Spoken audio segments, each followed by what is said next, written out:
Hello guys, Namaste Sambunama. It's me Angel Thapa from Barbuchidawan. It's me Khushi Teacher from Barbuchidawan. Guys, म चाहिँ एउटा फेरि new video लिएर आइसकेको छु र हाम्रो साथमा रहेको छ 2 किलो रासमा अनि हामीले चाहिँ अलिकति यहाँ छोडिसक्यौं र अब चाहिँ कसरी छोडाउने भनेर चाहिँ हजुरहरुलाई चाहिँ हामी देखाउन गइरहेको छ।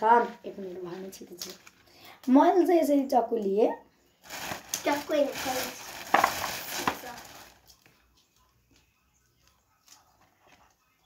हेर्न सक्नुहुन्छ यसरी छोडाउनु हो।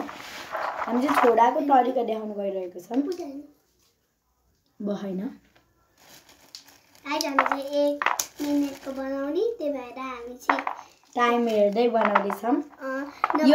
यो भिडियो फुल भिडियो चाहिँ खुशीको च्यानलमा नै आउँछ है। मेरोमा नि आउँछ खुशीकोमा नि आउँछ।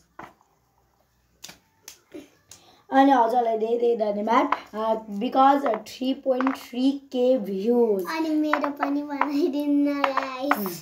मेरो दिदीले मात्र बनाइदिनु भा अनि 1k लाइकको लागि थ्यांक यू सो मच। अनि मेरो फाइनली 1k कमेन्ट नि भइसक्यो नि। 1000 कमेन्ट भयो टोटल। एउटा भिडियो मैले हिजो है एउटा मेरो बेस्टीको मेरो फोटो हालेको है त्यो एउटा सर्ट भिडियोमा कति किलो भ्यूज गयो थाहा 600 कति गएको ने। त्यस्तै म पनि हालेको त अस्ति त मेरोमा सर्ट भिडियोमा हालेको मैले। तिम्रो सब्स्क्राइबर थोरै भएन के कान्छु धेरै भयो नि तिम्रो नि यति धेरै आउँछस्। ओके गाइस मेरो पनि बढाइदिनु गर्दिनुहुन्छ। अब एकछिन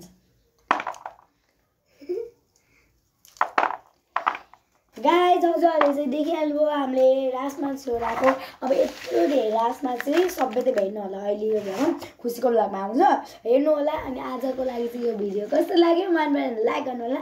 रासमा छोराउनु तरिका लास्ट एकचोटि देखाइदिउँ त। यसरी हातले पक्का भास्ने यस्तो गर्ने अनि यसरी गरेर यहाँको भएको सबै निकाल्ने। ल भयो ओके ल अब चाहिँ भइहाल्यो गाइस हजुरलाई रासमा छोड्नु त आयो। अब चाहिँ मेरो चाहिँ भिडियो यति नै रहेको छ। अनि आज चाहिँ एउटा कुरा चाहिँ के छ भन्दाखेरि चिफ गेस्ट हाम्रो न्यू गेस्ट आउँदै हुनुहुन्छ जुन यो मेरो दिदी आउँदै हुनुहुन्छ अनुष्का थापा पहिला एउटा भिडियोमा आइसक्नु भएको छ दिदी बहिनी चेक च्यालेन्जमा।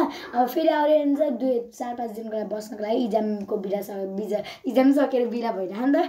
अनि त्यही भएर हामी चाहिँ धेरै रमाइलो गर्छौं। अब फुटबल म्याच पनि हेर्न जाने भन्ने कुरा छ हाम्रो मिल्यो भने चाहिँ हामीले फुटबल म्याच पनि देखाउँछौं हजुरहरुलाई। Okay bye bye. Lots of love अझै भन्दा धेरै माया गरिदिनु होला। Bye by.